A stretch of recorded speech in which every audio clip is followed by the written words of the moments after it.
Yo, what up, y'all? It's your boy Rob coming back at you once again with another live stream. So before we get started, you already know what to do. If you're not subscribed to the channel, make sure you hit the bell icon twice. Smash the like button, share this video out to all of your followers, and let's get it cracking. All right, so shout out to everybody. I hope you guys are starting your morning out right. If you guys can hear me okay, please give me a thumbs up or a radiation emoji in the chat.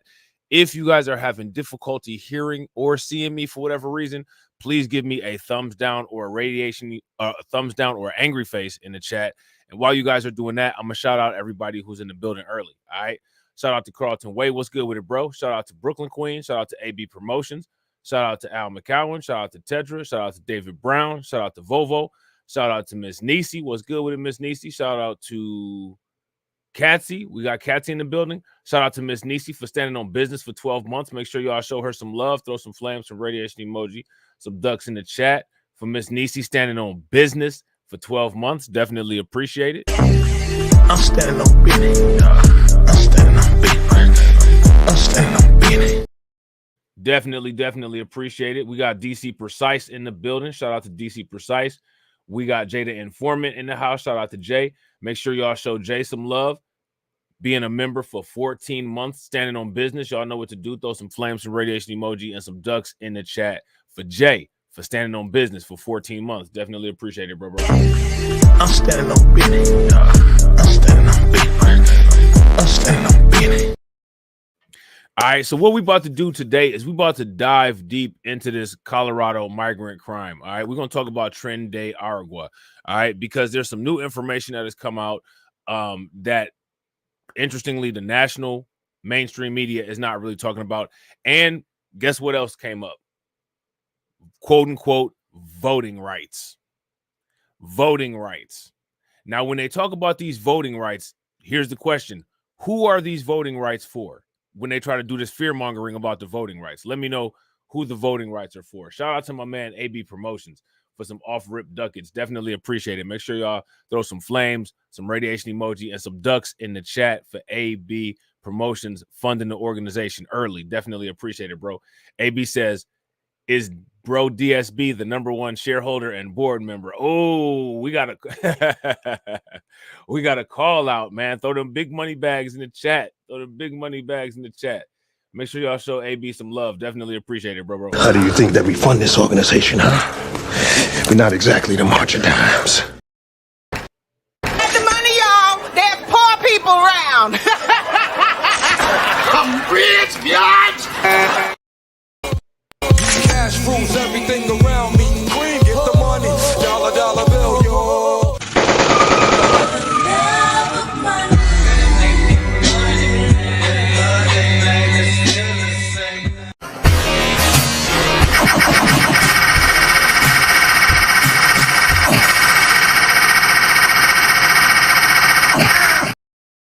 Definitely appreciate it, bro. All right. Shout out to Caldona.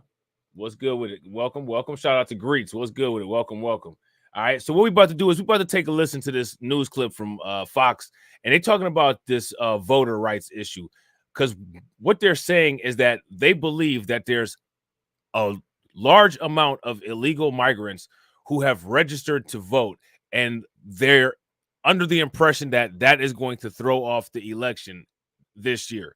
If you guys think that that could be a potential problem, give me a thumbs up. If you guys don't think that is a problem and this is kind of just hysteria, give me a thumbs down.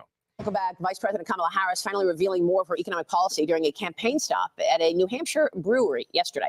Harris paring back President Biden's top capital gains tax rate proposal, instead proposing an all-in top rate of 33%. That's the highest rate since 1978, with a new 28% capital gains rate and a 5% investment. Now, here's my question for you guys. How do you all feel about these Democrat tax hikes, these tax increases, knowing where the money is going to go? I don't really feel comfortable paying all of this tax. They're going to hike these tax rates up, and then the money goes to Tren de Aragua. I don't really know if I like how that feels. I don't know if I really appreciate that. I don't know if I support that. As a matter of fact, I don't support that at all. If you guys think that that's a good idea, give me a thumbs up. If you guys don't think that it's a good idea, then give me a thumbs down. Shout out to DBB. What's good with it? income tax, she says. Harris also says she would expand the startup expense deduction for small businesses from $5,000 to $50,000, a policy plan that the Nonpartisan Tax Foundation says would cost about $20 billion over 10 years. The Small Business and Entrepreneurship Council also said this in a statement: while the proposed increase in the startup deduction is a welcome policy proposal, unfortunately, a range of other policies being pushed by Vice President Harris work against small business survival and growth. Joining me now is Texas Congresswoman Beth Van Dyne. She's a member of the House Ways and Means and Small Business Committees and the House Subcommittee on Oversight. Good to see you. Thanks very much for being here, Congresswoman. Give us your thoughts on Kamala Harris's proposals, what you know they are, on small business and the economy. Yeah, I think it's a campaign talking point. It's got absolutely no teeth. Let's face it, if she was concerned about small businesses, why has this administration pushed out over $1.3 trillion of regulations on them in the last 3.5 years? Why did she vote against the Tax Cut and Jobs Act, which would have helped these businesses? Why just a few weeks ago is she introducing new policies that would actually add $5 trillion of additional costs to these businesses? Let's face it, if she was concerned about this, she would not have the tax policies that she's had. If she was concerned about this, she would have voted for the Tax Cuts and Jobs Act. She would have get Chuck Schumer to pass the bill that we passed out of the House just a few months ago that would help small businesses. And she would revert to Trump's policies on regulations that for every regulation you add, you take away 2. This is exactly the opposite that the Biden-Harris administration has done. Well, it's a good point to make on regulation, certainly. You've got lots of businesses out there, from small to medium and big, all talking about the fact that the new regulations around the climate change agenda have been onerous and have created more bureaucracy to actually seeing growth longer term. What do you expect Trump will do with regard to regulation? I think he already started it. He's already proven what he'll do. And that is, he recognizes the fact that these agencies are well over their skis, that they are enacting regulations that cripple American businesses, that don't even reflect the intent of the laws that were passed, and are just doing it to build the bureaucracy. What you saw during his first 4 years in office was he attacked that. He helped American businesses grow, and they'll tell you that as a result, they invested more in their employees, and they invested more in their future, and they brought back for where they were offshoring back onto U.S. soil. Yeah. This is exactly what we need for U.S. businesses. So what are you expecting from the election? And I want to get your take on the SAVE Act, because, of course, House Speaker Mike Johnson has unveiled plans to attach the SAVE Act to a continuing resolution to avoid a partial government shutdown at the end of the month. During a lawmaker-only phone call yesterday, I've reported this many times now in the last few weeks, that the Speaker wants to attach the SAVE Act, which, of course, would ensure a safe election by prohibiting non-citizens from voting.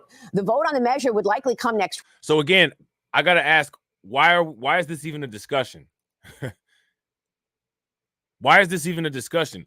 See, if you ask me, where we're at right now is we're outside of the realms of common sense, because there is no way that there should even be any thoughts of people who are not citizens of the country voting in our elections. If you ask me, that is completely inappropriate. If you guys agree, give me a thumbs up. If you guys disagree, give me a thumbs down. And if you ask me, we're in a very bad place, in a very inefficiently run, unsafe country. If they have to make these things public and go out on a public agenda to make sure that people who are not citizens of the country are not voting, like, this is ridiculous. This is some of the dumbest stuff that I've ever seen in my entire life. This should just be common sense. Times now in the last few weeks that the Speaker wants to attach the SAVE Act, which, of course, would ensure a safe election by prohibiting non-citizens from voting. The vote on the measure would likely come next week when lawmakers return from their August recess. And if passed, the SAVE Act would certainly prevent non-citizens from voting in the upcoming election. But how likely is this to materialize? What do you think? That's a great question. What we've already heard a message from the White House is that they wouldn't sign it. What we've already heard from Democrats is they'd rather shut down the government and allow illegals to vote than to vote for this bill. But let's face it, I hate voting for CRs. So let me ask you guys again. Do you think that Trinde Aragua is going to be voting? Do you guys think that Trinde Aragua is going to show up to the polls? If you guys think that Trinde Aragua is going to vote or show up to the polls, give me a thumbs up. If you guys don't, give me a thumbs down. And shout out to everybody that's watching. I really appreciate you guys. We got 25 people watching. We got 22 likes. If everybody could bang on that like button and get us to 40, that would be wonderful. And if passed, the SAVE Act would certainly prevent non-citizens from voting in the upcoming election. But how likely is this to materialize? What do you think? That's a great question. What we've already heard a message from the White House is that they wouldn't sign it. What we've already heard from Democrats is they'd rather shut down the government and allow illegals to vote than to vote for this bill. But let's face it, I hate voting for CRs. We should not have to do that. The House is doing its job to pass appropriation bills, but you've got the Senate who hasn't passed one spending bill. I hate doing it because it's continuing the spend that I've already voted against in previous budgets. I want to get back to pre-COVID spending. If we're going to have a CR to avoid a shutdown, we had better have teeth in it. And the SAVE Act I supported, we voted out of the House before we left to go back and work in our districts in August. We've already voted it out. And again, Schumer and the Democrats in the Senate are sitting on it. Yeah, so I know that Senate Majority Leader Schumer told Fox News Digital in a statement, this is his statement, quote, "As we have said each time we've had a CR, the only way to get things done is in a bipartisan way." Congressman, I mean, he's trying to say it's in a bipartisan way and the SAVE Act is not bipartisan, but I don't understand why the Democrats are against ensuring that American citizens are voting.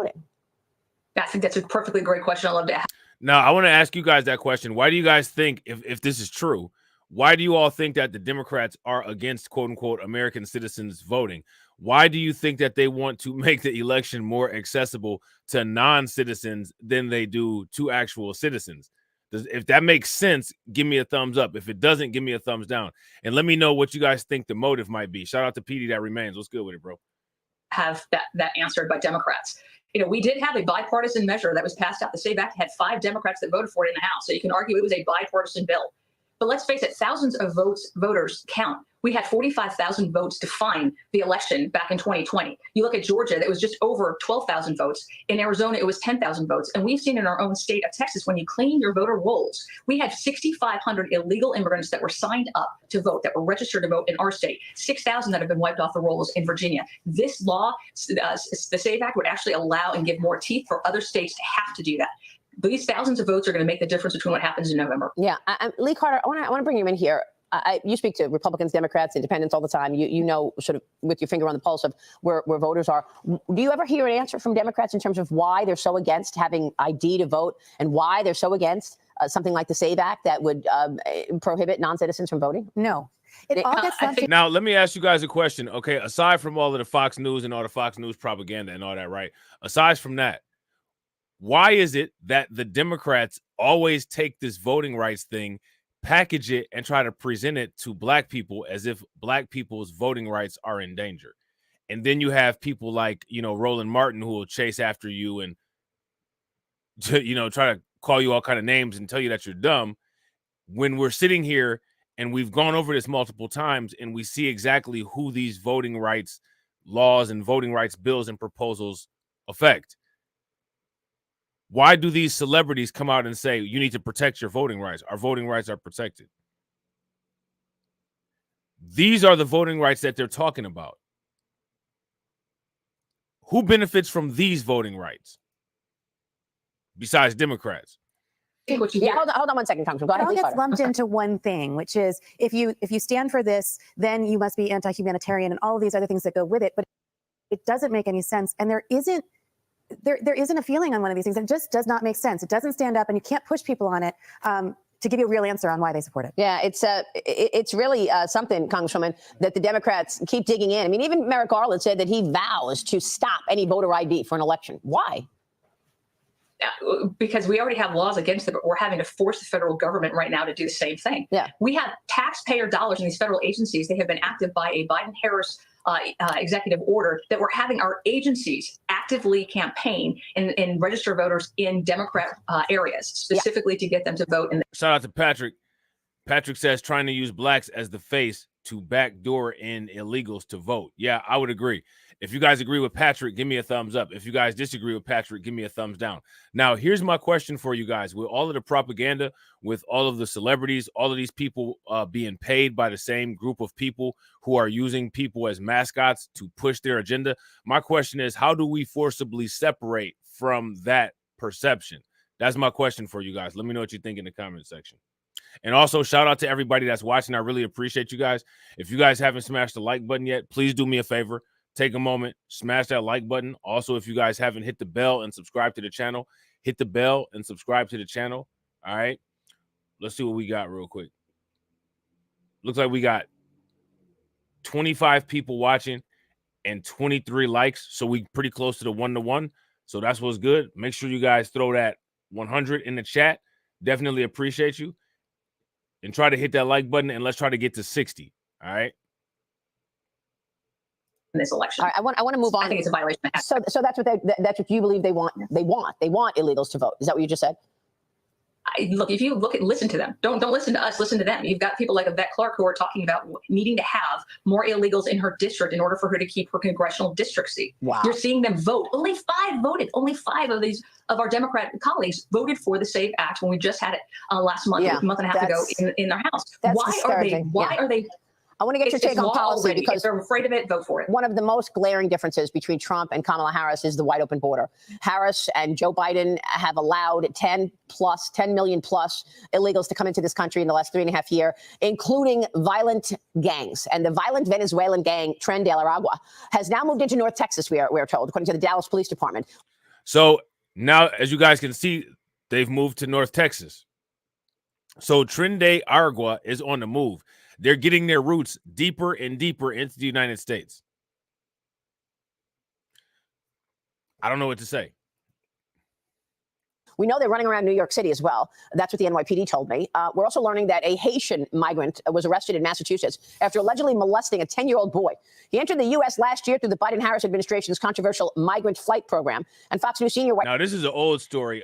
There was an article that was in the Boston Globe about this particular story with this Haitian. I actually did a video on this, but yeah, this is just wild. This is disturbing. New York City as well. That's what the NYPD told me. We're also learning that a Haitian migrant was arrested in Massachusetts after allegedly molesting a 10-year-old boy. He entered the U.S. last year through the Biden-Harris administration's controversial migrant flight program. And Fox News senior White House correspondent Peter Doocy grilled the Biden-Harris administration yesterday on the New York Post report that migrants are flooding New York City's justice system. Watch this. Vice President Harris once said years ago that she wanted to decriminalize illegal border crossing. Now she's saying that her values haven't changed.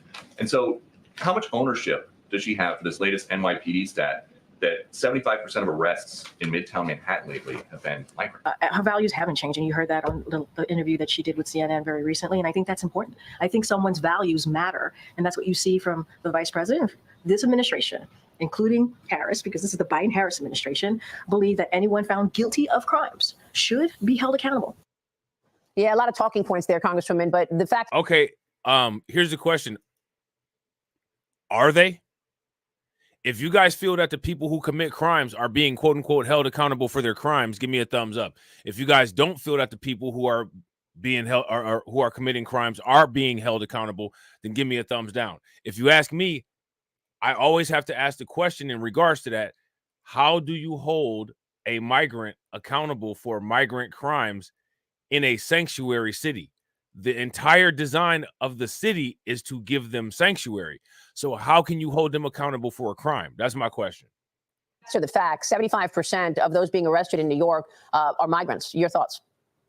When you don't enforce laws, this is exactly what happens. Look at what her policies are, not what she's saying. Look at the result of her policies. Which led to this crime. And the only reason why they're doing it is to maintain power. They have been very vocal about that. They're continuing to do it. Yeah. And she can say whatever she wants to win a campaign, but her policies have shown differently. All right. So there's that. So now going back to that Haitian, the 10-year-old, or the Haitian, what was he, 14 years old? And he was, you know what I'm saying, doing some pretty foul stuff to a 10-year-old. Those very policies that they were talking about that were able to allow him to come into the country, Biden just restarted those programs. He just restarted those programs. Biden restarts Cuba, Haiti, Venezuela, and Nicaragua immigration program with more vetting. Okay, so they say more vetting, but how do we know that there's actually more vetting? How do we know what the vetting is or what it looks like? Like they say that there's more vetting, but how do we know? And why would you restart this with this uptick in crimes?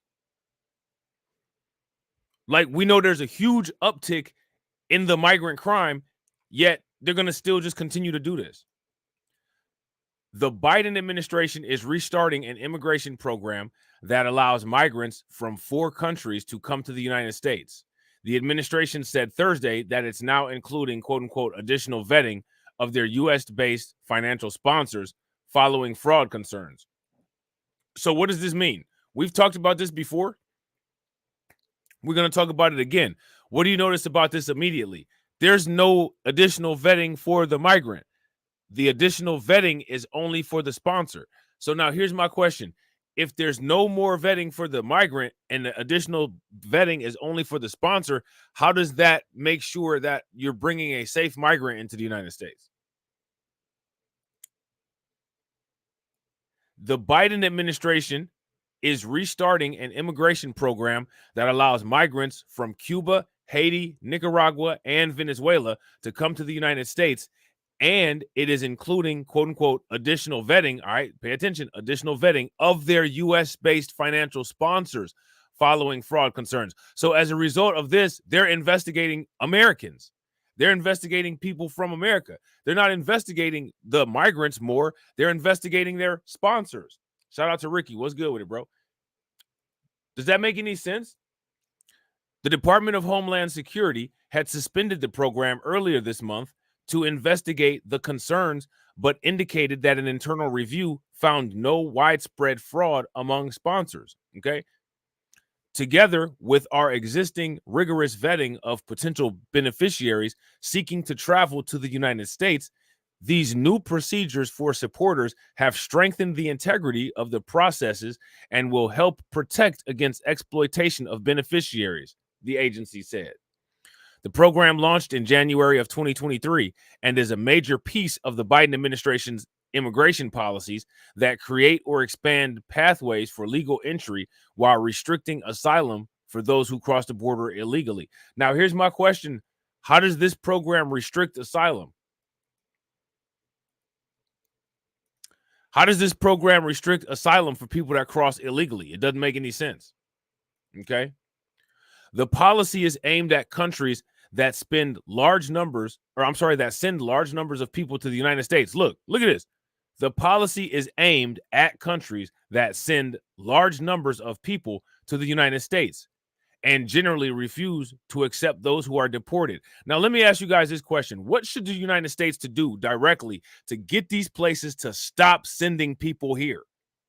This is a problem, if you ask me, that needs to be directly confronted. Would you guys agree? Shout out to Cameron. What's good with it, bro? Like, we shouldn't make a program to make it easier to accept these people, because that's going to encourage those countries to continue sending them. What we need to be doing is we need to be making it less rewarding to send people here. If you guys agree, give me a thumbs up. If y'all disagree, give me a thumbs down. It is paired with commitments from Mexico to take back people from those countries who cross the U.S. border illegally. Under the program, the U.S. accepts up to 30,000 people a month from 4 countries for 2 years and offers eligibility for work authorization. To qualify, migrants must have a financial sponsor in the U.S. who vouches for them and fly into an American airport at their own expense rather than crossing at the southern border. Now, here's my question, though. What's the difference? Because they still going to end up in here. They still going to end up in the United States. So what's the difference? Whether they fly or whether they cross at the southern border to take a little bit of pressure off of the border patrol or what? To qualify, migrants must have a financial sponsor in the U.S. who vouches them and fly into an American airport at their own expense rather than crossing at the southern border. Those acting as sponsors and the migrants hoping to come to America undergo vetting by Homeland Security. Republicans have repeatedly criticized the program as an end run around immigration laws. And I agree. And when we talked about this earlier, because this is kind of linked into that CBP app, we said the same thing. What they're doing is they're changing the definitions of the laws. That's how they're going to make these quote unquote pathways to citizens. Everybody who's already in the United States illegally, they're going to change a lot of the definitions and make the way that they exist here in the United States legal through definition changes. And then once they've made them legal through definition changes, they'll set up the programs to push them through to a pathway. And that's kind of what we see happening already. They immediately attacked the administration when the program was suspended earlier this month, pointing to it as further validations of their concerns about whether migrants were properly vetted.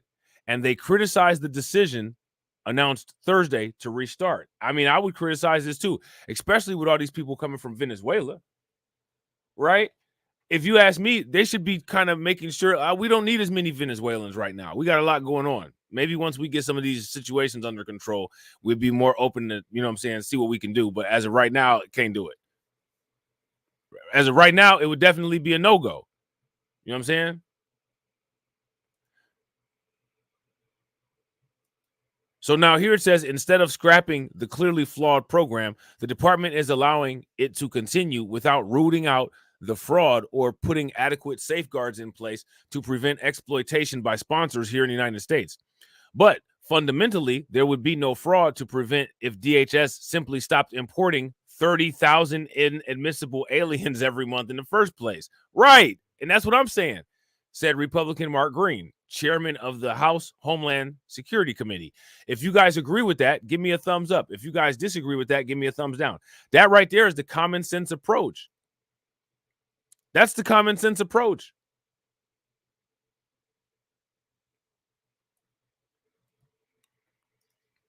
Everything else is counterintuitive. The Department of Homeland Security said in a statement Thursday that the additional vetting would include more scrutiny. Look at this. So here's what pay attention to this. The Department of Homeland Security said in a statement Thursday that the additional vetting would include more scrutiny of the financial records that U.S.-based sponsors are required to submit, as well as their criminal backgrounds. Sponsors will be required to submit fingerprints, and the agency will bolster up steps to identify sponsors who are fraudulent and when one files numerous applications. Now, here's my question. Okay, so where's the vetting for the migrant?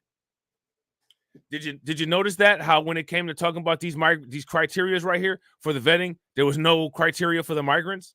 You know what I'm saying? So now here it says DHS said in an internal review found some cases of fraud, such as sponsors using fake social security numbers, but that the majority of cases it investigated had a reasonable explanation, such as a typo when a sponsor was submitting information online. Since the inception of the process, a very small number of supporters were found to have fraud or criminal issues warranting referral to law enforcement for investigation and or appropriate action, the agency said. Homeland Security also said it had not found issues in vetting the migrants themselves, saying that those who come to the United States under this program have been thoroughly screened and vetted. Now, here's my question. How do you screen and vet somebody without documents? How do you do that? How can you thoroughly screen and vet incomplete information? How does that work? How can somebody do that? I don't know how to do that. That's one of the reasons why I'm asking. Shout out to everybody that's watching. Also, I appreciate you guys. We got 43 people watching and we got 37 likes. If everybody could take a moment, smash that like button. If you guys haven't hit the bell and subscribed, make sure you hit the bell twice and subscribe to the channel. Also, please share this stream to your social media. And when you do, make sure that you guys tag somebody who you know is interested in these type of issues. Shout out to Reparations Nation. What's good with it, bro? So now here it says, when it announced the program's suspension, Homeland Security didn't say when processing stopped, but the news broke after the Federation for American Immigration Reform, a group that favors immigration restrictions, cited an internal agency report that raised questions about fraud. Neither Homeland Security nor FAIR have provided that report. FAIR asserted that the report showed that 3,218 sponsors were responsible for more than 100,000 filings, and that 24 of the top 1,000 social security numbers used by sponsors corresponded to dead people. Now, if you ask me, this is very interesting because this is one of the things that they're worried about when it comes to the voting. Shout out to Kip Doctor. What's good with it? Right? This is what they're worried about with the voting, right? Concerns about sponsors seeking a quick profit surfaced almost from the start. Facebook groups with names like Sponsors USA carried dozens of posts offering and seeking financial supporters. Since the program was launched, more than 520,000 people from the 4 countries have arrived into the USA. And now remember, what are those 4 countries? Venezuela, Nicaragua. I think the other one was Haiti, right? And there's a couple other ones. Honduras, I think. Neither concerns about the sponsors seeking a quick profit surfaced almost from the start. Facebook groups with names like Sponsors USA carry dozens of posts offering and seeking financial supporters. Now, they talk about additional vetting methods, but what's interesting about it is they don't talk about the additional vetting methods for the actual migrants. The additional vetting methods that they talk about in this article are only for the sponsors. So if you ask me, what that tells me is that they actually don't really have many new vetting methods for the migrants. All they have vetting methods for are for the sponsors.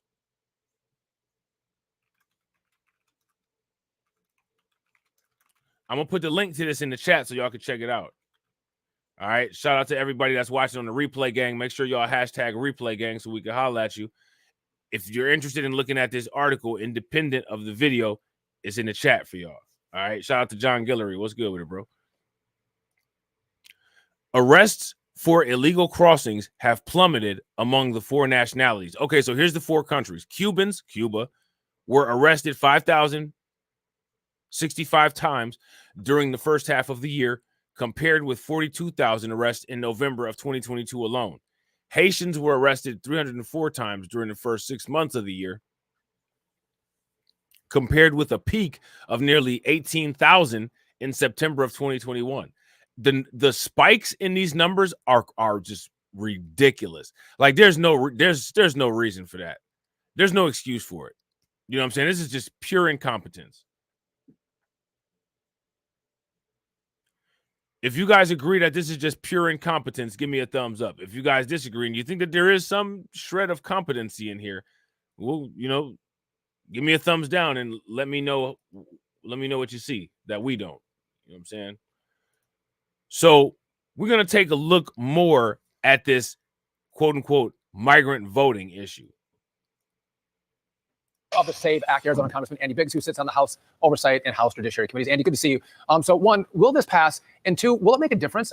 Making sure that people are citizens when they register. Well, this might happen, pass in October 1st, and everyone's already registered to vote. Yeah, Sean, that's the big problem with it. I mean, I do think it's going to pass, but I also think that the effectiveness of the SAVE Act isn't going to really be there because, as you pointed out earlier, early balloting starts in some places as soon as 2 days from now. And that means that they're going to already be voting. And so that is a real question. I voted for the SAVE Act. I co-sponsored the SAVE Act. It passed out. It's a good idea. It's a good bill. But there's so many other things that should go on when you start talking about a CR that's going to actually increase the structural deficit by $1.25 trillion over the next 6 months, unless you do something. Congressman, just sticking to the SAVE Act, just listening to Senator Kelly, a solution looking for a problem. That's just strains credulity. Because Sean and I have talked about this on the program. There have been more than 10 million attempts made to register to vote without an ID, based on data from the Social Security Administration. That is not even all 50 states. 1.7 million of those attempts, or 17%, were rejected because the numbers didn't match. 150,000 people did have matching Social Security numbers, but they were those of dead people. Yeah, Dagan, that's just part of it. If Senator Kelly would actually look at the data from our home state, we both are from Arizona, and if he were to look at and see the incredible bump up in people requesting federal only ballots, it corresponds with this increase in the number of illegal aliens crossing our border. And why is that? It isn't because all of a sudden Arizona's saying, oh gosh, I don't want to vote in state elections, and so I'll just vote in a federal election. What it is as you pointed out, the overall data indicates pretty strenuously. And if you look at Virginia, that's another place where they're trying to clean off foreign registrants off their voter rolls. You will see that it seems obvious that there is illegal aliens registering to vote and voting. Well, illegals registering to vote doesn't mean they actually have to vote. Someone is going to vote for them. That's the point, having these folks registered. But let's move on to this. Whenever there's a Democrat and an election coming up, there's apparently Russian election interference. Biden's DOJ coming out swinging against Putin and his state-run media. Watch. Attorney General Garland, Russia today sent a statement to Fox News and some other outlets here, mocking the situation. They had 5 bullet points or 6 bullet points. The first said, ha, ha, ha, ha, ha, ha. 2016 wants its cliches back. In all seriousness, there is a subsection of the country that when they hear Russian interference, they may believe that it's not true. It's not a real thing. How do you assure people this is a real situation? I'm sure that was much funnier in the original Russian, but for us, it's not funny. This is deadly serious, and we are going to treat it accordingly. And we're going to talk about this Russian collusion situation either today or this Russian, quote unquote, alleged mis or disinformation situation either today or tomorrow, because there's some interesting stuff about it. And believe it or not, there's a possibility that it could be linked with what happened with Governor Kathy Hochul. So, Andy, the FBI was part of the push on the fake Russia collusion hoax. They also pushed Facebook to say there could be some Russian disinformation with regard to the Burisma and the Bidens, which was the Hunter Biden laptop. So now they think that we're stupid and that we think, again, that they can play the same cards, the same hand on Russia collusion, and we're going to buy it as Americans? Yeah, I mean, the bottom line is most Americans view what is coming out from our federal institutions like FBI and whatnot with a great deal of skepticism. And this is one more example of it. You notice that Merrick Garland didn't bother to mention Iran, that they said Iran is trying to get fiddle with our elections. They didn't mention that in today's notification to the public. But here's the deal. I view these guys, yeah, is Russia probably interfering? Is China? Maybe yes. Iran? Maybe they are. They probably are. But here's the deal. We don't trust those institutions anymore. And that's the shame of it, because they have cried wolf once too often, and they've done it for political purposes. And so now we view almost everything they say with a healthy skepticism toward their bias. I want to know what is going to happen to the 51 former intelligence officers. Thank you. Who issued that letter calling the Hunter Biden laptop story Russian disinformation, a letter that, I mean, the beginning of it was signed by, Clapper. That's a great question, actually, that woman just asked. So 2020 election, Biden administration has already been proven, went to social media companies, big tech, to try to get them to scrub the Hunter Biden laptop story. They said that it was, quote unquote, Russian disinformation. That's never been proven. Since then, the fact that the story is real has been substantiated. Why do they expect people to believe this talk of Russian interference now after they've done that? What do you guys think? That's my question for you. And shout out to everybody that's watching. Shout out to DJ Elmo. What's good with it, bro? If you guys haven't smashed the like button yet, please do me a favor. Take a moment, smash that like button. Also, if you guys haven't hit the bell, please take a moment, hit the bell. We got 43 people watching and we got 37 likes. We got to get the likes to 80. Mike Hayden, Leon Panetta, the whole thing organized by Tony Blinken. And by the way, on the FBI, the watchdog just came out and said that the FBI is still falling short on following up on child sex crimes. Remember, it's just astonishing at what they consider to be priorities. Yeah, and Dagan and Sean, I would tell you with the 51, the very first. Shout out to Carla. I didn't see you sneak in. Carla, what's good with it? The easiest thing we should have done is taken away the security clearance of every one of those 51. They should not have lifetime security clearance. They need to be removed from that, and that'll affect their bottom line. And then we need to get after FBI. We shouldn't be building them a new Taj Mahal. We shouldn't be giving Secret Service another $3 billion, because all of these federal police agencies have now come into question as to their veracity when they tell the public stuff, because we just don't believe them anymore. And that, by the way, and Sean, you know this well, that goes for Congress. We don't believe them either. No. Well, I'll tell you what, I'm not concerned about Russian election interference. I'm concerned about FBI election interference. That's my concern. Shout out to DJ Elmo. Yeah, I do plan on doing that. I don't know if I'm going to get time to, but I do plan on it. I got some stuff lined up if I get time. If you guys are interested in that, what DJ Elmo has put up here, you're going to talk about the Chinese female spy arrested. She was doing interference. If you guys want me to talk about that, give me a thumbs up. If y'all don't, give me a thumbs down. I had planned on it. But since DJ Elmo put it out there, I want to see where y'all at on it. All right. So I'm going to show you guys this headline. All right. We still might read this. It depends. We might read this. We might not. I'd be interested in this stuff to see what's going on in these articles. This is an article from the Denver Post, and it says, frenzy over Venezuelan gang in Aurora reaches crescendo, fueled by conflicting information and politics. Reports of Tren de Aragua gang members taking over Aurora apartment complex completely overblown. City council member says. They said it's completely overblown, these complaints. Shout out to Win Loser Rug. What's good with it, bro? They said that it's completely overblown. Now check this out, right? Maybe we'll read this after. Let's see. Yeah, maybe we'll read that after.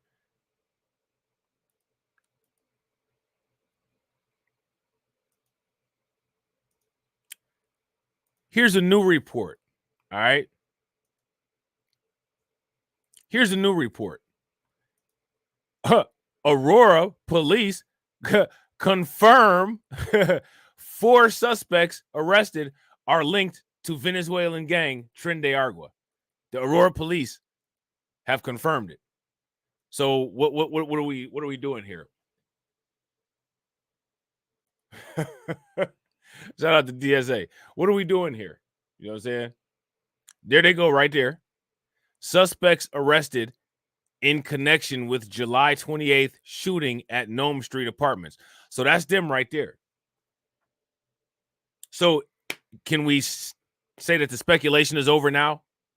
If we can say that the speculation is over now, give me a thumbs up. If we still need more proof, if we still need to look into things, then give me a thumbs down.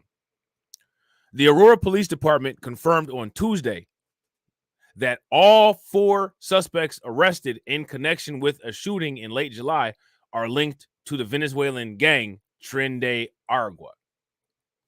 Among those arrested are 2 Venezuelan brothers, Johantari de Jesus Pacheco Carrenos and Johardne Jose Pancheo Carrenos, who is 22. Okay.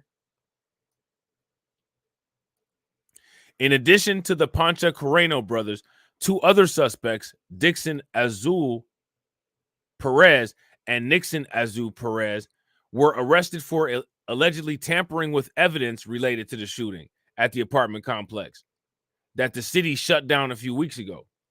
All 4 suspects have ties to Tren de Aragua, according to the police. All right, so now it's confirmed. Okay, now it's confirmed. Shout out to Patrick. Make sure y'all show Patrick some love. Throw some flames, some radiation emoji, and some ducks in the chat for Patrick for funding the organization. How do you think that we fund this organization, huh? We're not exactly the March of Dimes. Silence! Silence! I ain't got no money, pa. Cash rules everything around me. Queen, get the money. Dollar, dollar bill, yo.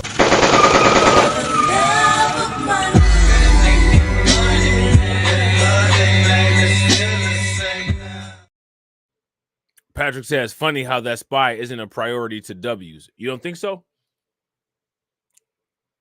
Expound upon that. So now here it says specifically, Johani de Jesus Pacheco Chirinos is like his younger brother, a quote unquote documented member of the gang. So he got documents that shows that he's a part of the gang, but he don't have documents to be in the United States legally. His documents say Tren de Aragua, but he don't have any documents that can get him into the United States legally. That's something, ain't it? The police also confirmed that Jaharndi Jose Pacheco Chirinos is indeed known as Cookie or Galetta. The Aurora police earlier said authorities are not aware of his status within the gang, a likely reference to reports that he is the ringleader or shot caller of the Venezuelan gang in the region. The police said they confirmed the brothers' gang ties after working with local, state, and federal partners. Police added that Dixon and Nixon are suspected to be members of TDA. When police arrived at the Aspen Grove apartments the morning of July 28th on reports of a shootout, one of the first things they noticed as they were clearing the scene were 2 men who were picking up fired casings along the walkway of the 3rd floor. So, you know, these innocent people, they know exactly what they're doing, trying to get those casings up, right? Shout out to AW1 and shout out to Tarek. What's good with y'all? They know exactly what they're doing, trying to get those casings up, right? The 2 men, Nixon and Nixon Azul Perez, court records reported, disappeared into a 3rd floor unit and would not come to the door when the police knocked. Later, they told police through a translator that they had stayed inside, but their neighbors were armed.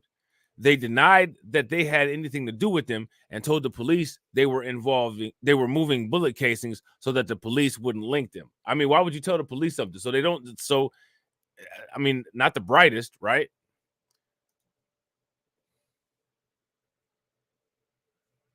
Right? Shout out to DC Precise. Make sure y'all show DC Precise some love. Those are flames, some radiation emoji, and some ducks in the chat for DC for funding the organization. How do you think that we fund this organization, huh? We're not exactly the March of Dimes. Cash rules everything around me. Queen, get the money. Dollar, dollar bill, yo.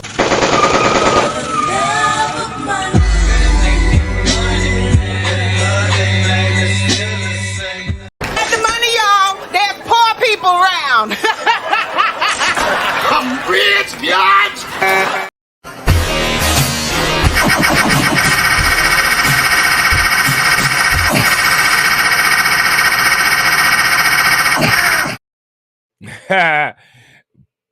DC Precise says Putin has programmed you and TD well with lies. Are they unsubstantiated lies?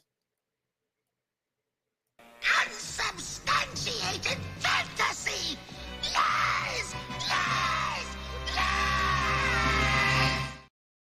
Lies! Shout out to you, bro. The brothers were arrested later that afternoon, but police noted in the arrest affidavit that because they threw the shell casings into some rocks below, their actions had impeded the ballistics investigation, which is why they did it. Later, the arrest document said Nixon was easily identified via video by his unique hair, which he pulled out while at the jail. So he pulled his hair out. Jaharti was arrested on July 29th on charges of attempted murder and assault after an early morning shootout on July 28th at the Aspen Grove apartments, as previously reported by the Denver Gazette. Police affidavits said the brothers, along with several other men, terrorized residents with automatic weapons during a drunken confrontation, leaving one man shot in the arm and another bleeding from a stomach wound. Witnesses told police the brothers had previously bragged about, quote unquote, owning the Aspen Grove complex and funding their gang through theft at local Walmart stores, according to documents. So what do you guys think about this? I mean, this is absurd. Shout out to Ryan. What's good with it, bro? The documents described a violent scene on July 28th. At 4:32 a.m. on July 28th, Aurora police were called to the property on reports of shots fired and a possible stabbing. Okay. Let's see, hold on real quick. When they arrived, vehicles were careening out of the parking lot and two men were throwing spent shell casings from balconies, according to affidavits. By the time the incident was under police control, a man had jumped out of a fourth-story window trying to escape. One man was shot in the arm, and another was found across the street bleeding from his stomach, according to an arrest document. This sounds like a doggone war zone. People jumping all out the window, people on the ground looking like they're doing a snow angel, bleeding all out their belly button. Like, what kind of nonsense is this?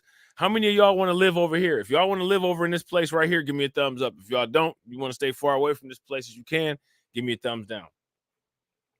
Not my type of party. You know what I'm saying? By the time the incident was under police control, a man had jumped out of a fourth-story window trying to escape. That one man was shot in the arm, and the other was found across the street from his bleeding from his stomach, according to the arrest document. What happened? I bet you when that dude had jumped out the window on the way down, he was swearing in Spanish too. He was probably like, "Ayúdame, ayúdame."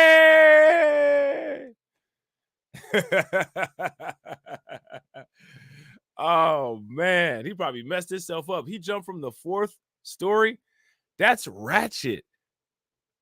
Like, what kind of Beirut type, third world country type scene is that? How many of y'all would jump from a fourth-story window? Ain't no way you about to catch me jumping through no fourth-story window. Ain't no way. He said, "Ayúdame!" And then, like, the police came over there. They was like, "Freeze!" when he was on the ground. He's like, "Hey, I can't move." Like, that's just ratchet. People bleeding all over the place. You know what I'm saying? Shirt rolled all up. You know what I'm saying? Blood coming all out their stomach. You trying to do the crime scene over there, and next thing you know, you hear broken glass and somebody's flat on the ground. Like, come on, man. All this going on? Seriously?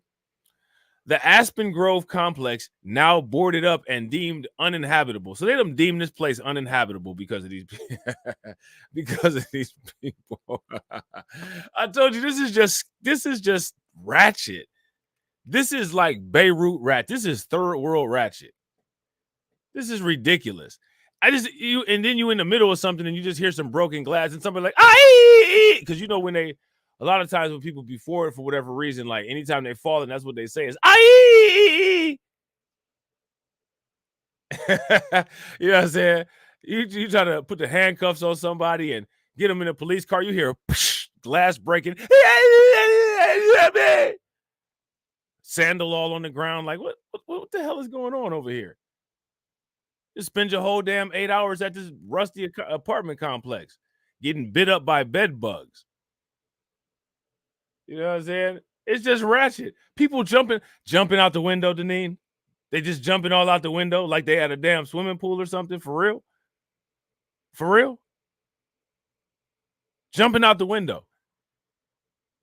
You trying to get witness statements, and next thing you know, you hear a window bust open and somebody like flat on the ground. Flat, guts all over the place. Make it make sense.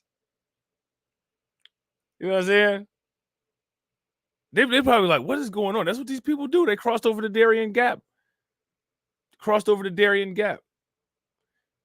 It's ridiculous. The Aspen Grove complex, now boarded up and deemed uninhabitable by the city due to code violations, is one of several apartment complexes owned by CBZ Management. All right, now this is the company that's under scrutiny that owns these places. Letters obtained by the Denver Gazette from law firm representing CBZ Management show officials were fully aware weeks ago of the accusations that a Venezuelan gang had forcibly taken control over the property. All right, so again, we talked about this yesterday. They knew about this.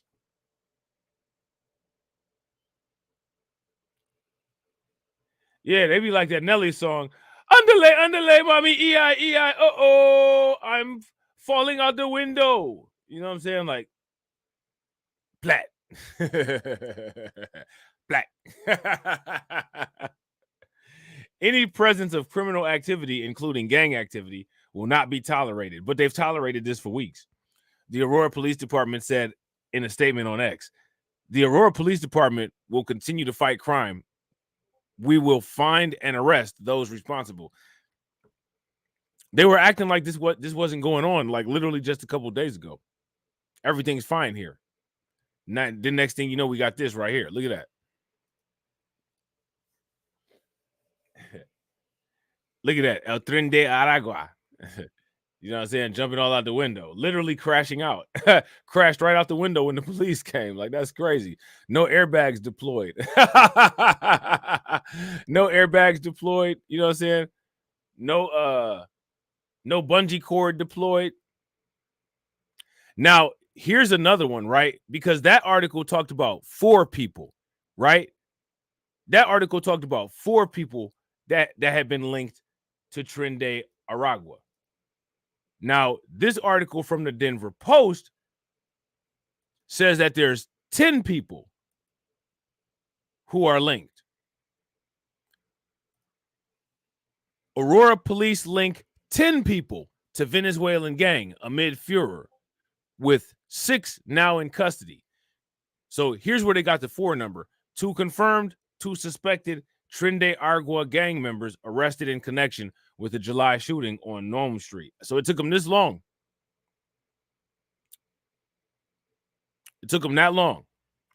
Aurora police on Wednesday offered the first details regarding the scale of a Venezuelan gang's presence in the city amid an ongoing social media-led furor about the incident. Is that what's going on? Is that what this is? This is an ongoing social media fervor about the issue? Is that what this is? Police have identified 10 people linked to Tren de Aragua gang who are operating in Aurora, and 6 of these people have been arrested and are in custody, Aurora police spokesman Joy Moylan told the Denver Post. Details on the identities of these 10 people and the nature of the charges against all 6 arrestees were not immediately available, though some are in custody in connection with a previously reported shooting on Nome Street in July. So that's what that article was talking about. The article before us, it was mainly talking about that Nome Street. Okay. Moylan said officers have not arrested any gang members on charges relating to collecting rent from residents at these Aurora properties owned by CBZ Management, Property Management. The properties took center stage in the conversation about the Venezuelan gang in Aurora when CBZ property manager claimed unlivable conditions at its properties were due to criminal activity by Tren de Aragua. Aurora Mayor Mike Kaufman and other city officials repeated the company's claim, suggesting the apartment complex had quote-unquote fallen to the gang. The claim was then amplified by local and national media and fueled by a viral video showing men with guns knocking on a door in an apartment complex. Aurora has a population of about 400,000 people, and a study of its gangs last year identified 36 separate gangs with 1,355 members, about 0.34% of the city's population. The 10 identified people linked to Tren de Aragua represent less than 1% of Aurora's identified gang members. All right, so I want you guys to pay very close attention. What it seems like they're going to do here is it seems like they're going to try to downplay a little bit of the significance of them being involved with this. Would you guys agree? That's where it seems like it's going. If you guys agree that that's where it seems like it's going, give me a thumbs up. If you don't agree and that's not where you think that it's going, then give me a thumbs down. Though Moylan said officers expect the number of documented Tren de Aragua members to grow as investigations into the gang continue. I'll tell you what else will make the numbers of Tren de Aragua grow. The open borders. If you guys agree that the open borders will make the numbers of Tren de Aragua gang grow here in the United States, give me some thumbs up in the chat. Every day we learn more about TDA, how it operates, and how we can identify suspected members, he said. It's still too soon to try to qualify TDA's presence in Aurora one way or another. Aurora police have investigated numerous claims and allegations about gang members collecting rent from residents at the properties, but have not yet established probable cause or made any arrests, Moylan said. That would be wild if they were doing that.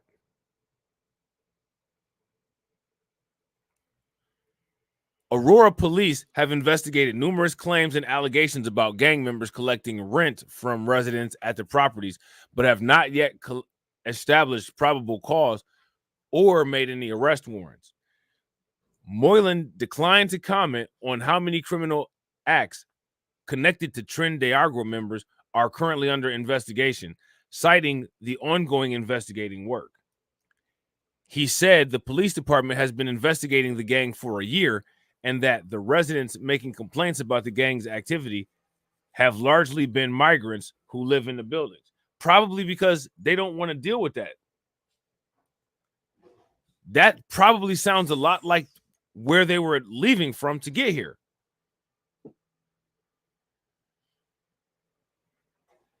Would you guys agree? Aurora police have publicly tied just one crime this summer to Tren de Aragua gang, a July 28th shooting in which 2 men were shot and the third broke his ankle at the apartment building on 1568. See, I told you he hurt himself when he jumped out that window. They probably was like, "We need you to get up, sir." He's like, I can't.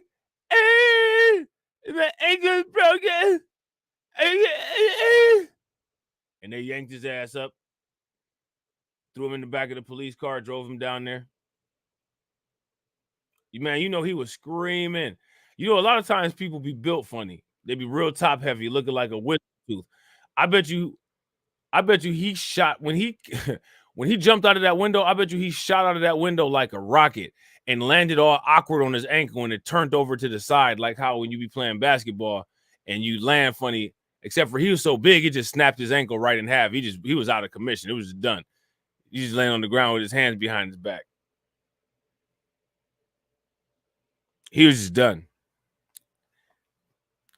If you got cankles and you roll your ankle like that, you ain't surviving that. Not only are you not surviving that, but when it heals, it's going to heal funny. And after you get done, you're going to have to walk with a cane after you get through with physical therapy. So he just messed up in the game. I don't know why. What would make somebody that's built lopsided and funny think that they will have good luck jumping out of a high building? You know you're going to come down right on one of those cankles and it's just going to snap. Cankles ain't really made for landing all awkward on. Would y'all, if you guys agree, give me a thumbs up. If y'all disagree, give me a thumbs down. So now here it says one of the suspects in that shooting, Hanjardi, Jose Pancheo Serenos, who was 22, is a known Tren de Aragua member. Police said in a statement last month. He was arrested after the shooting and charged with assault with a deadly weapon. On Wednesday, Aurora police confirmed they also arrested Pacheco Chirinos' brother, 24-year-old Jonardi de Jesus Pacheco Chirinos, on attempted murder charges on July 29th. Both are documented gang members. Now, mind you, they're undocumented Americans, but they're documented gang members and remain in the U.S. Immigration and Customs Service, or Immigration and Customs Enforcement custody. All right. Both are documented gang members and remain in the U.S. under Immigration and Customs Enforcement custody. That means that for the most part, ICE got them. Tren de Aragua Aurora police also arrested 2 other possible Tren de Aragua gang members on charges of tampering with evidence in connection with the July 28th shooting. These 2 have gang ties and are suspected to be members of TDA. All right. So, yeah, man, it's getting kind of crazy with this situation. We talked about Tren de Aragua earlier in the year. How many of you guys remember when we talked about Tren de Aragua earlier in the year?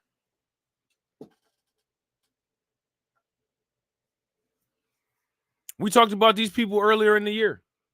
At the time, though, it wasn't really trending all like that.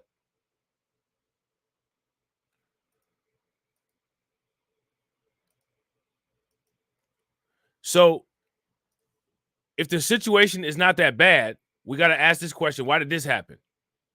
Take a look at this. Shout out to Crew Reality. What's good with it, bro? And real quick, shout out to everybody that's watching. I really appreciate you guys. We got 54 people watching. That's what's up. Definitely appreciate you guys. If you haven't smashed the like button yet, please take a moment, smash that like button. Also, if you guys haven't hit the bell and subscribe to the channel, if you're new here, take a moment, subscribe, hit the bell. All right. We got the 1-to-1 popping off, 54 and 56. That's wonderful. Make sure y'all throw some 100s in the chat. I appreciate it. All right. Judge orders managers of condemned Aurora apartment building to provide former tenants with housing.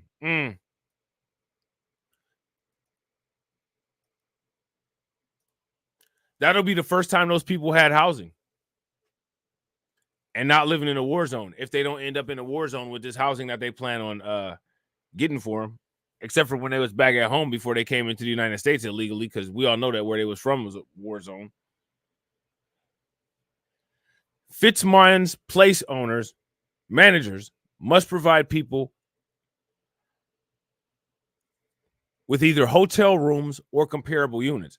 Now, you know they're going to do what they can to try to get them a comparable unit so that they can still collect the rent money.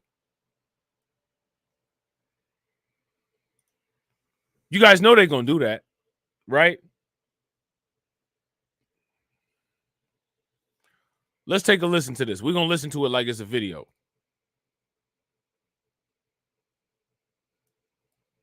Judge orders managers of condemned Aurora apartment building to provide former tenants with housing.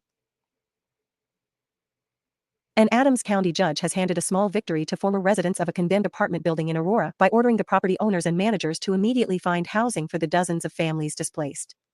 District Court Judge Sarah Stout on Wednesday afternoon granted a temporary restraining order requested by Javier Hidalgo the previous day. The order requires property owner Known Partners LLC, management company CBZ Management and its representatives, Shmuryahu and Zev Baumgarten, to provide their former Fitzsimons Place tenants with either hotel rooms or apartment units similar to their old ones. Once the former residents make those requests, the accommodations must be provided within 24 hours, said Hidalgo's attorney, Benjamin DeGolia. The focus over the next week is to inform tenants that this option is now available and to help them request it, DeGolia added. In the larger case, he also intends to seek back rent for every tenant. We're prepared to fight this all the way to a judgment through a trial, DeGolia said on Thursday. Stout wrote in the court order that if she didn't take the initial action, the displaced renters would be put at risk of being unable to maintain habitable housing and potentially being entirely unhoused.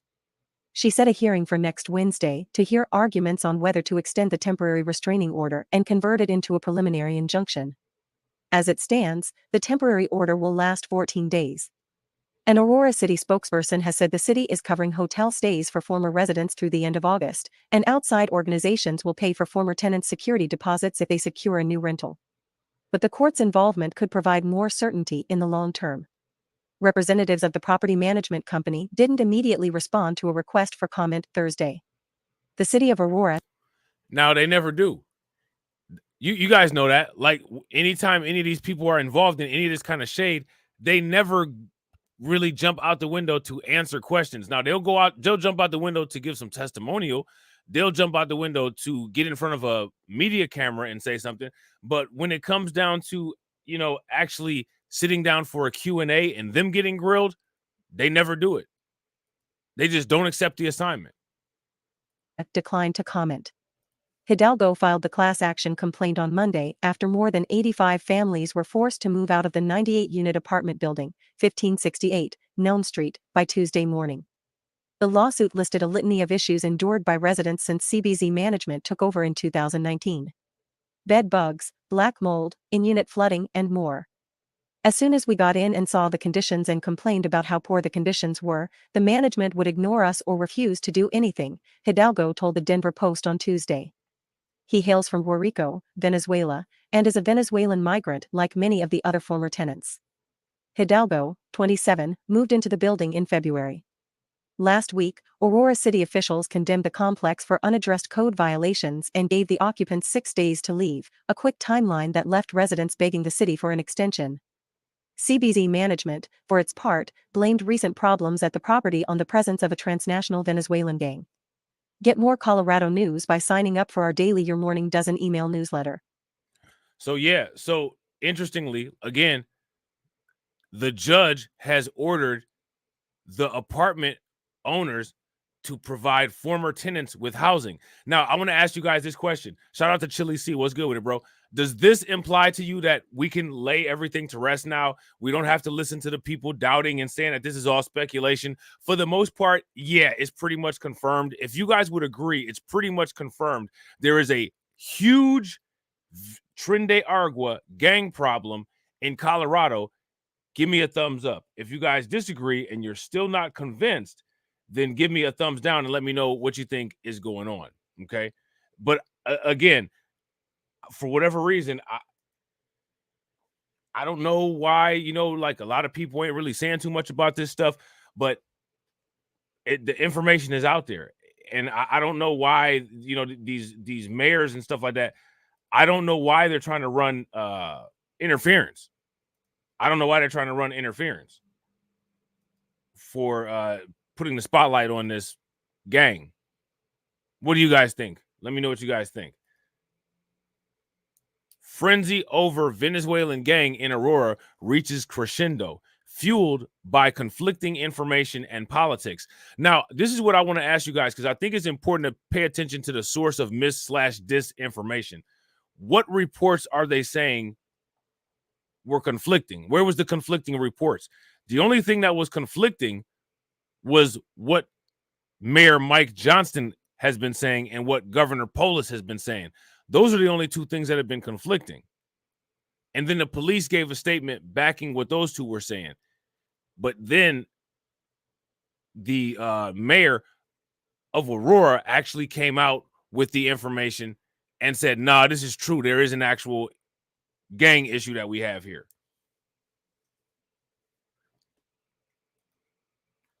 So whose information was conflicting? That's the question. We're about to take a listen to this. Frenzy over Venezuelan gang in Aurora reaches crescendo, fueled by conflicting information and politics.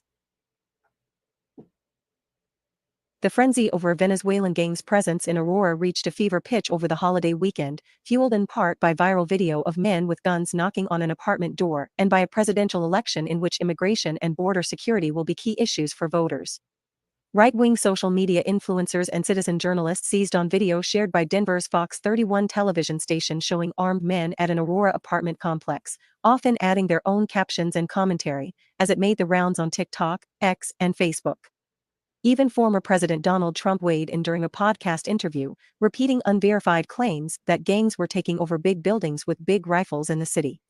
So now what they're saying that these are unverified claims. Here's my question. Can we put that to rest and say that these claims are 110% verified now? If we can, throw some flames in the chat. If we can't, what else do we need to verify? Shout out to Deneen. What's good with it, Deneen? Aurora Mayor Mike Kaufman appeared on national TV and posted about the Venezuelan gang on his Facebook page, contradicting his police chief about the severity of the situation and saying the city. Do we need to start moving up in the tiers? If you guys want us to start moving up in tiers, give me a thumbs up. If we don't need to yet, then give me a thumbs down. We'll start with tier 1.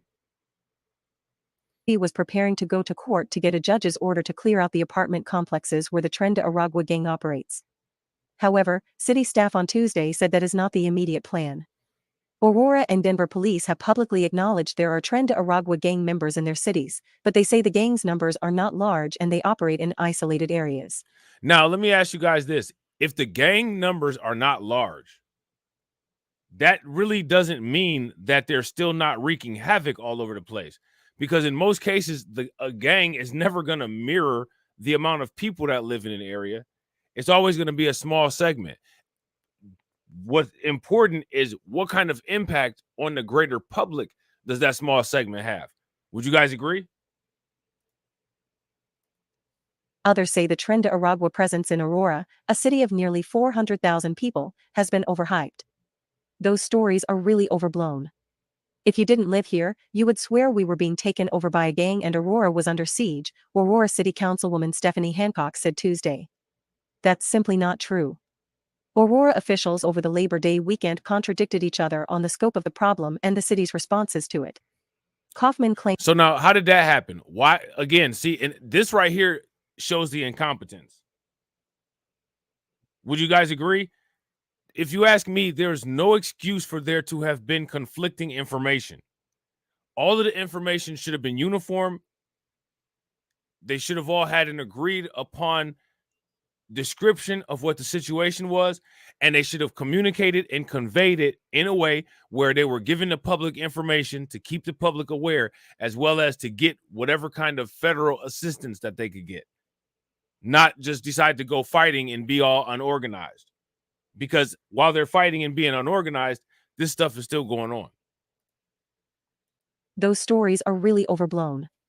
If you didn't live here, you would swear we were being taken over by a gang and Aurora was under siege, Aurora City Councilwoman Stephanie Hancock said Tuesday.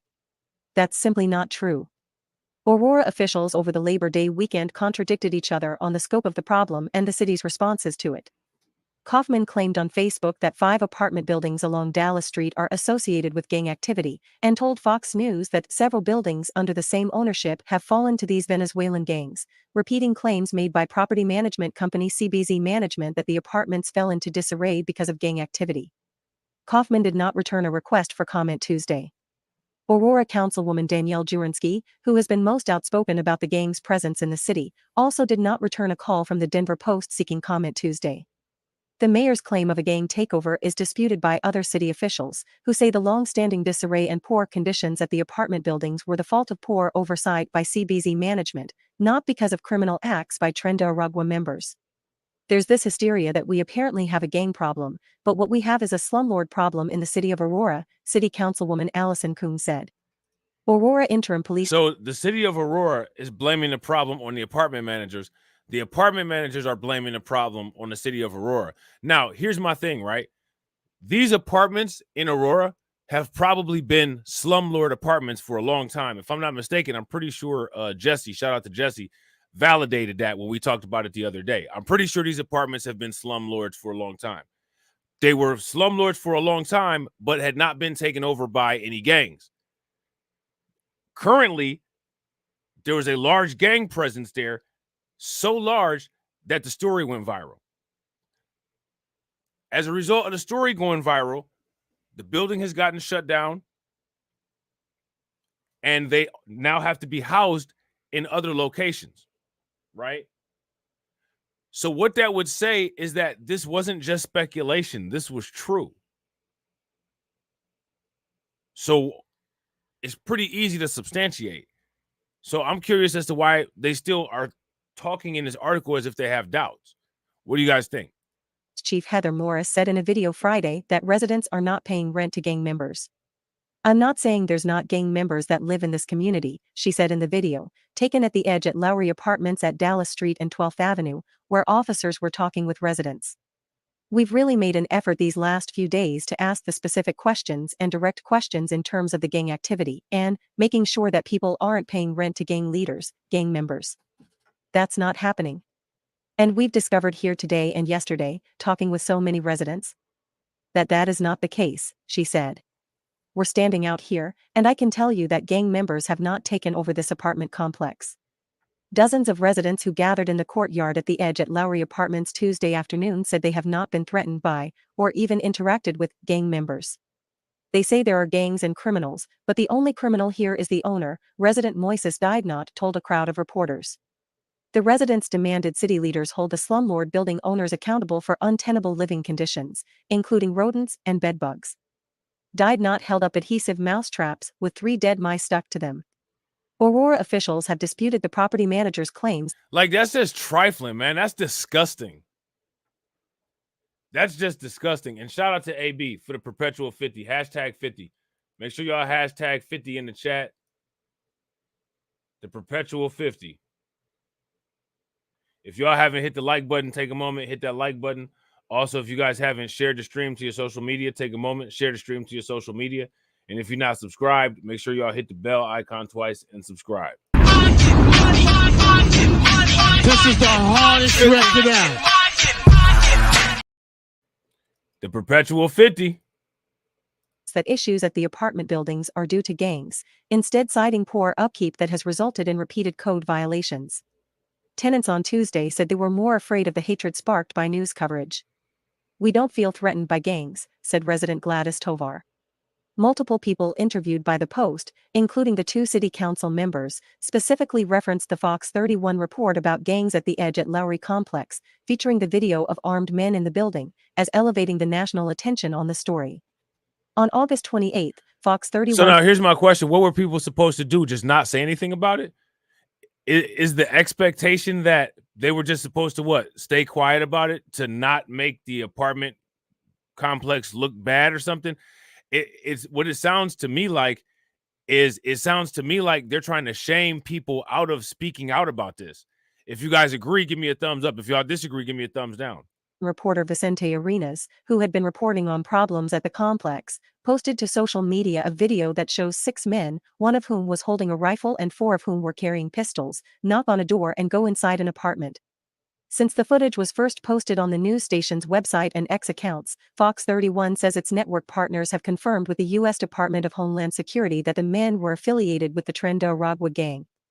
Efforts to reach the Fox 31 news director, Sean McNamara, were unsuccessful Tuesday.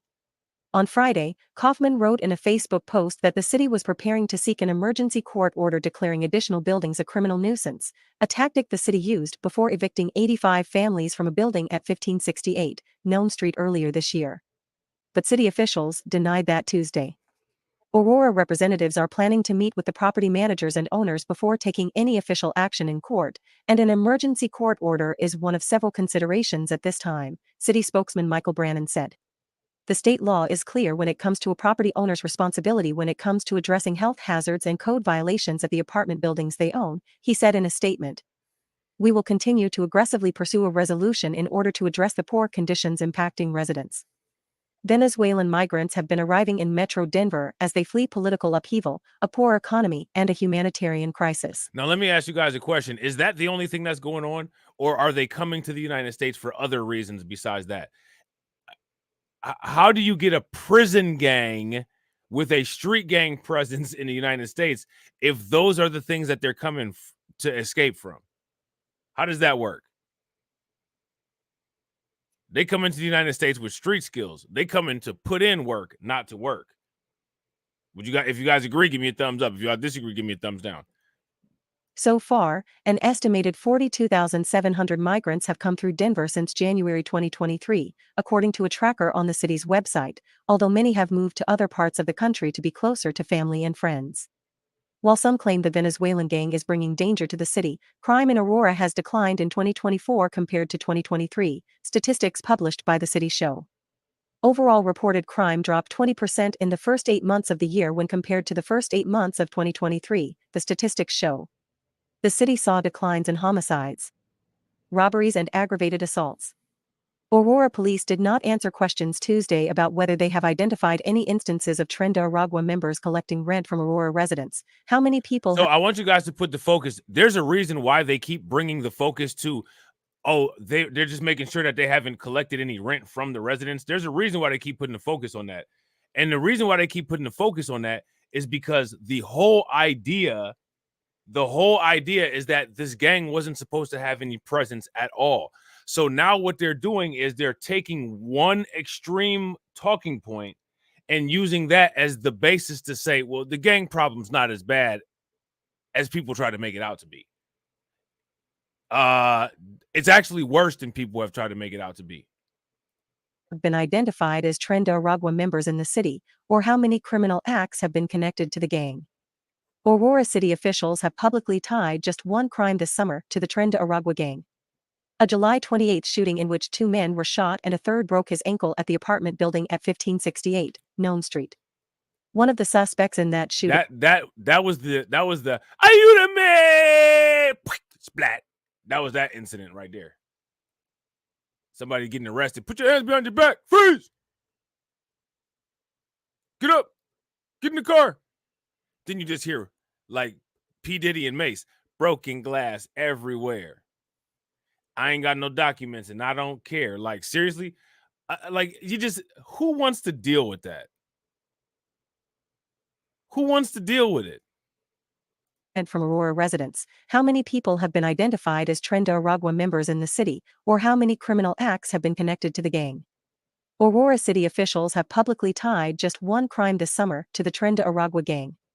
A July 28 shooting in which 2 men were shot and a third broke his ankle at the apartment building at 1568 Nome Street.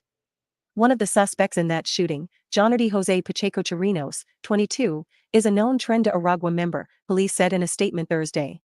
Pacheco Chirinos, who uses the alias Galeta, was charged with assault with a deadly weapon in connection to that attack.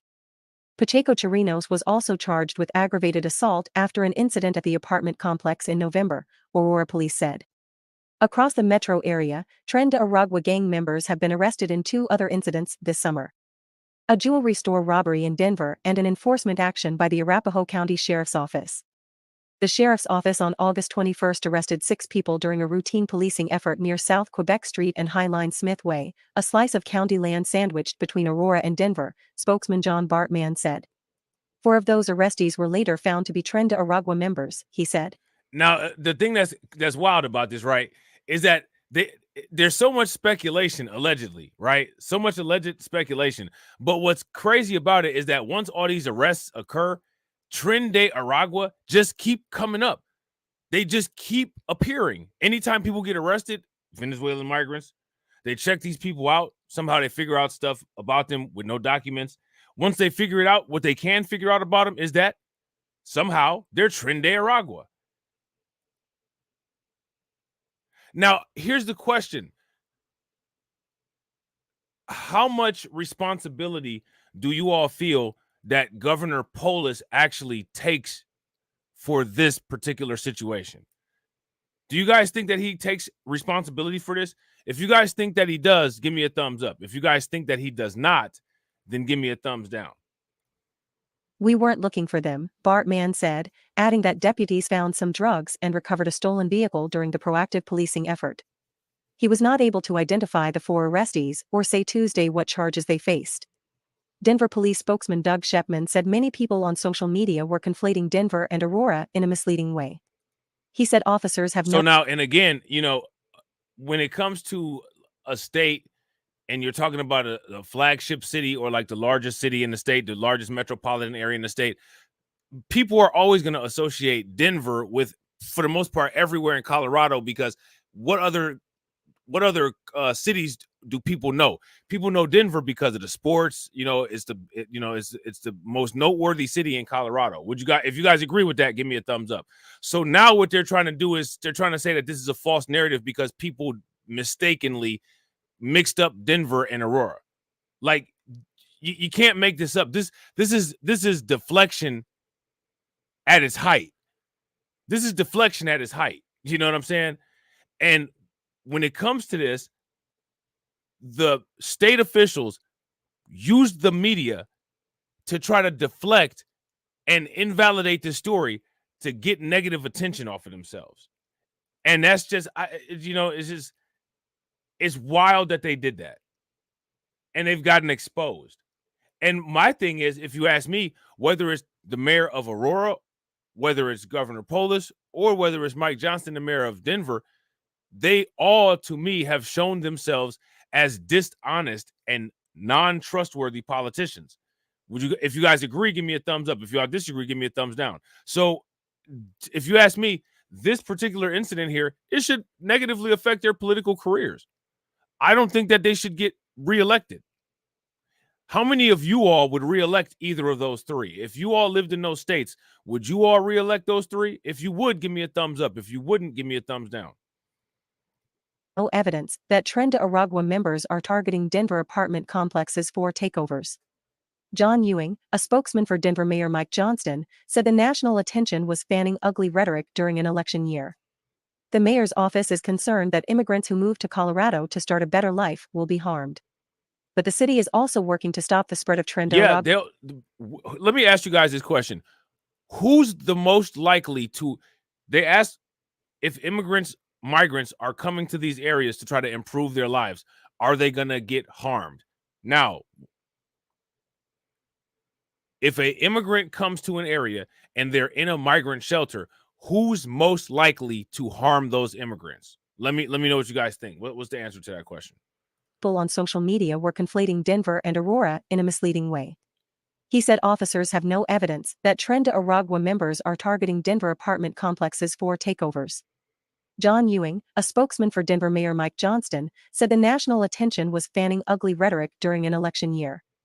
The mayor's office is concerned that immigrants who move to Colorado to start a better life will be harmed. But the city is also working to stop the spread of Tren de Aragua. We can walk and chew gum at the same time and be concerned about both of those things, Ewing said. Hancock, the Ward 4 Aurora City Council member, said the city is working to build trust among new arrivals so they will report crime to police.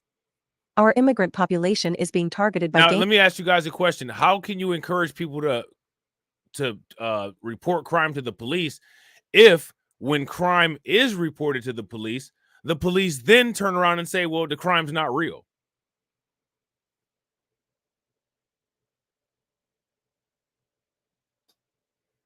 Because that's what happened. That's what happened, right? That's what happened this time, right? They have been going to the police. And the police and the city officials have been saying, well, what you guys are saying, you guys are blowing out of proportion. That's not going to encourage anybody to go to the police. That's going to say, well, the police don't really care. So it's kind of just like the Wild Wild West down here, which it already is, actually.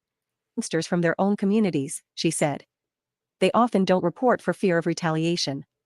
The hardest thing is getting people to tell us these things are happening. Yeah. We need to Shout out to AB Promotion. The question that I had asked, who's the most likely at these migrant shelters to cause harm to other migrants?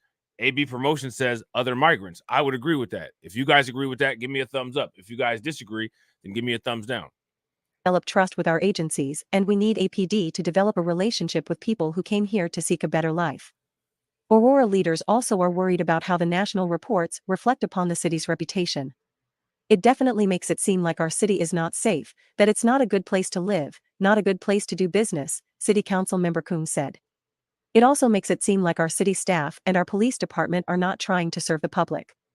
Denver Post reporter Katie Lefford contributed to this report. This story was... All right, so there's that. All right, so now you guys see here, trending nationally, the #1 trending story over here nationally. Experts say anti-immigrant rhetoric led to viral and incorrect allegations of a migrant takeover.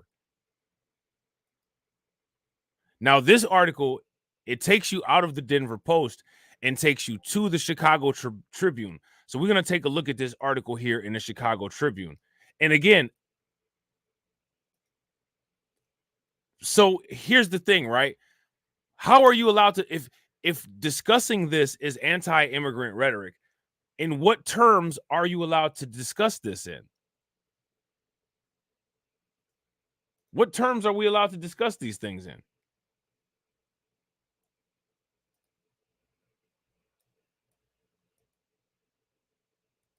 Experts say anti-immigrant rhetoric led to viral and incorrect allegations of a migrant takeover.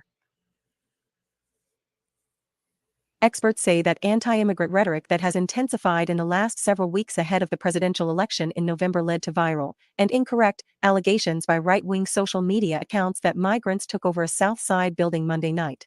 So they're saying that this is quote unquote right-wing social media sites.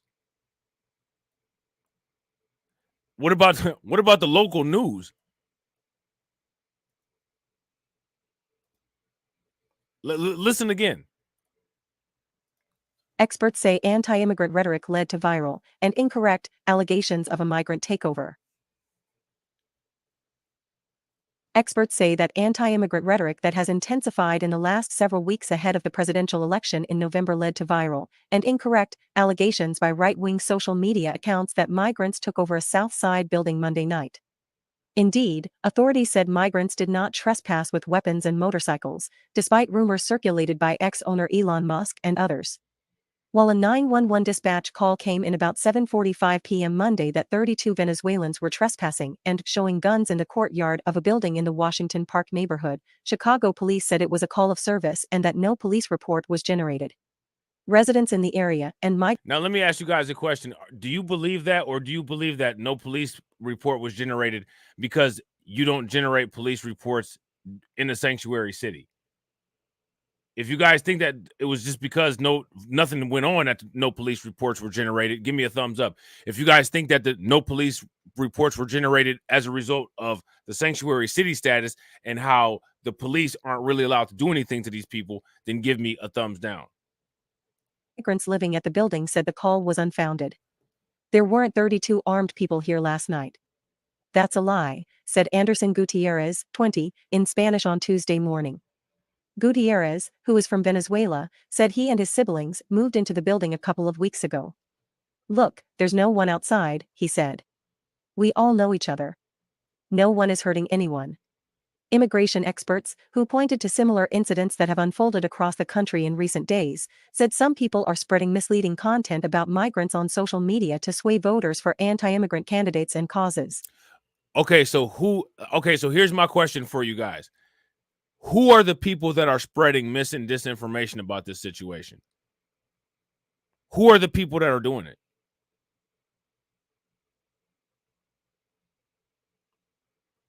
Let me know what you guys think. Who are these people that are spreading mis and disinformation about this stuff?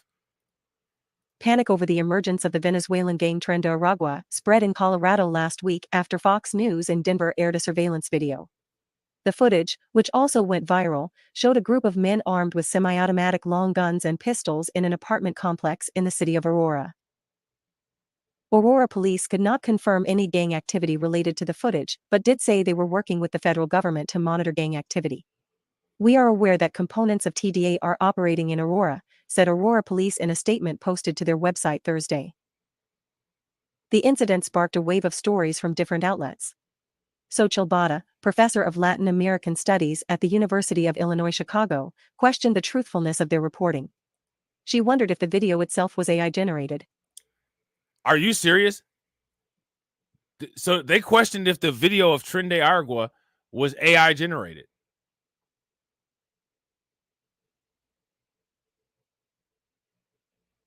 Wow. Okay, anyway, let's continue. Shout out to everybody that's watching. I appreciate you guys being here. We got 44 people watching. Shout out to you guys. And we got 67 likes. Let's try to wrap the video up with 100. If everybody can take a moment, smash that like button. If you guys haven't hit the bell, take a moment, hit the bell. And if you haven't shared the stream to your social media, make sure you take a moment, share the stream to your social media. And if you've done all that and you're enjoying the content, throw some thumbs up or some flames in the chat.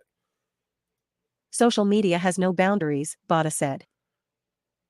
She said it's no coincidence that Musk's post received over 100,000 likes on X. Bada was born in Mexico and said news headlines that emerge from social media make it harder for the vast majority of immigrants.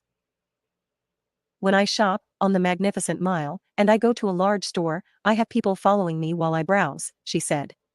Monday night, several social media accounts picked up a Chicago 911 call, including Lids of TikTok, a far right-wing account known for its frequent anti-LGBTQ messaging.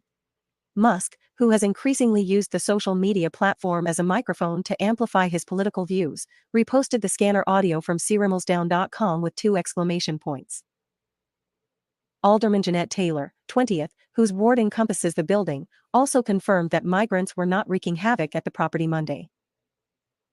After the city decided to open the shelter at the former Wadsworth Elementary School in February, there was intense pushback from community members in Taylor's ward who said the city was spending money on asylum seekers while ignoring long-standing residents who have needed resources and support for decades.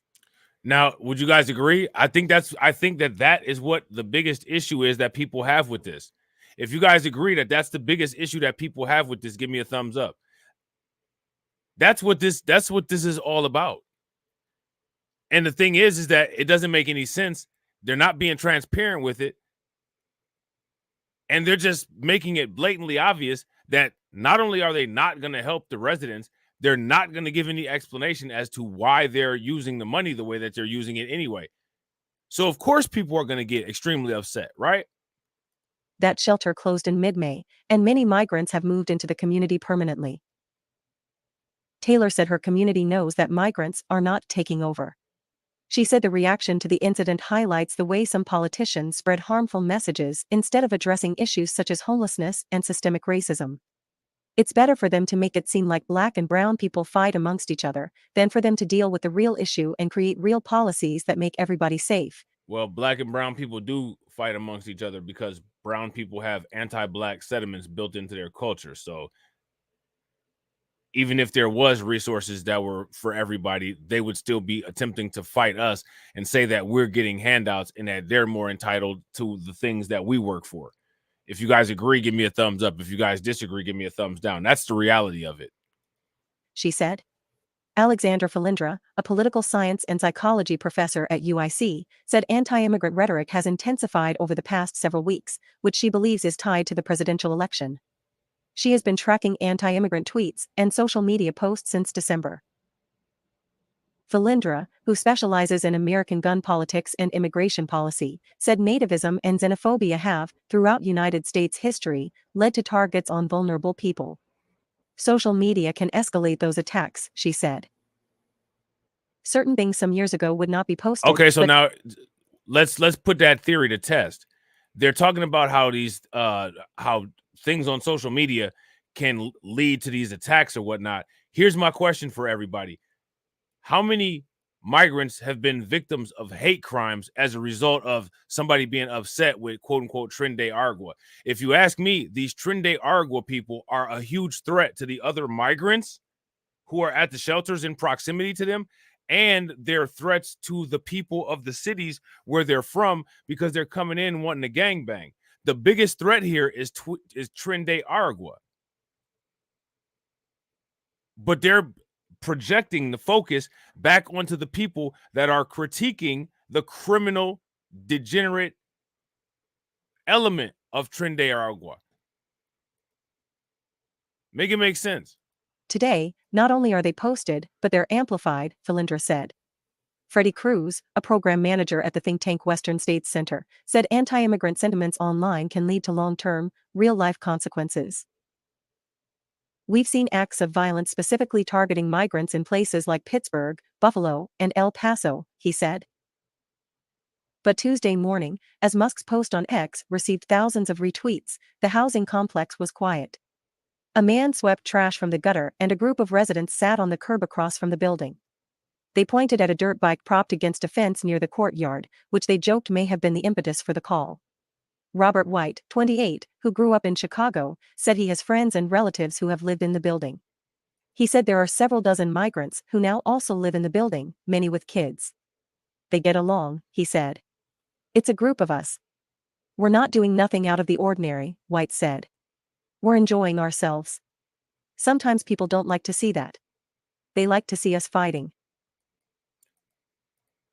All right, so there's that, right? So I thought that this was a pretty good article, right? I don't agree with the article. I think that this article is a deflection article to try to take away from the attention that a lot of these Tren de Aragua incidents are getting. But the reason why I thought it was a good article is because it shows the conflict.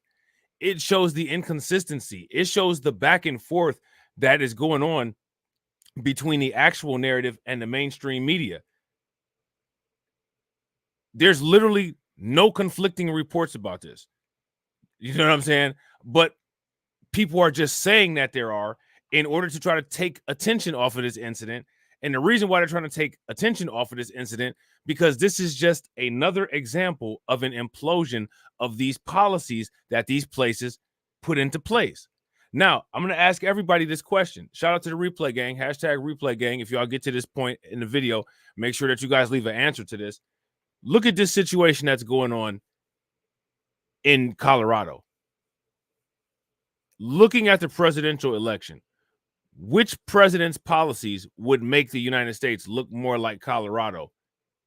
Kamala Harris or Donald Trump? And are you prepared to, quote unquote, live in Colorado? That's my question for everybody. Let me know what you guys think. You know what I'm saying? Shout out to everybody who came through to watch the video. I appreciate you guys. If you guys haven't smashed that like button yet, take a moment, smash that like button. If you guys haven't hit the bell, take a moment, hit that bell. Do not move. This stream will take you into the video premiere that's going to start. I'm going to be posting some more videos throughout the day. I'm going to try to get another stream in. I see you guys want to talk about that Kathy Hochul stuff. I think I might actually have some stuff that I could talk about as far as that goes. So I'll try to get that together for y'all. If you guys are not subscribed to Just Talking with TD and Rob, make sure that you guys are subscribed to Just Talking to TD and Rob. We're supposed to go live with the regular show that we do over there. So if one of the mods could put the link to Just Talking with TD and Rob in the chat, I'd appreciate it. If you guys haven't joined the Discord yet, make sure that you guys join the Discord. And as you guys are watching those videos, as you will see towards the end of the video, it'll say always watch the next video. What that means is when the square comes up in the bottom left-hand corner, always hit that square as soon as it comes up. That's what that means. So make sure you guys do that. All right. I want to try to get my end screen elements analytic up. All right. Shout out to Miss Nisi. I definitely appreciate it. Make sure you guys show everybody some love. These are the stream sponsors. We had 5. Y'all know what it is. Without the stream sponsors, we can't get any of this done. Shout out to Jada Informant. All right. We appreciate you, Jay. Shout out to AB Promotions. Shout out to Patrick Tyler. And shout out to DC Precise. All right. Definitely appreciate each and every one of you. And as always, ladies and gentlemen,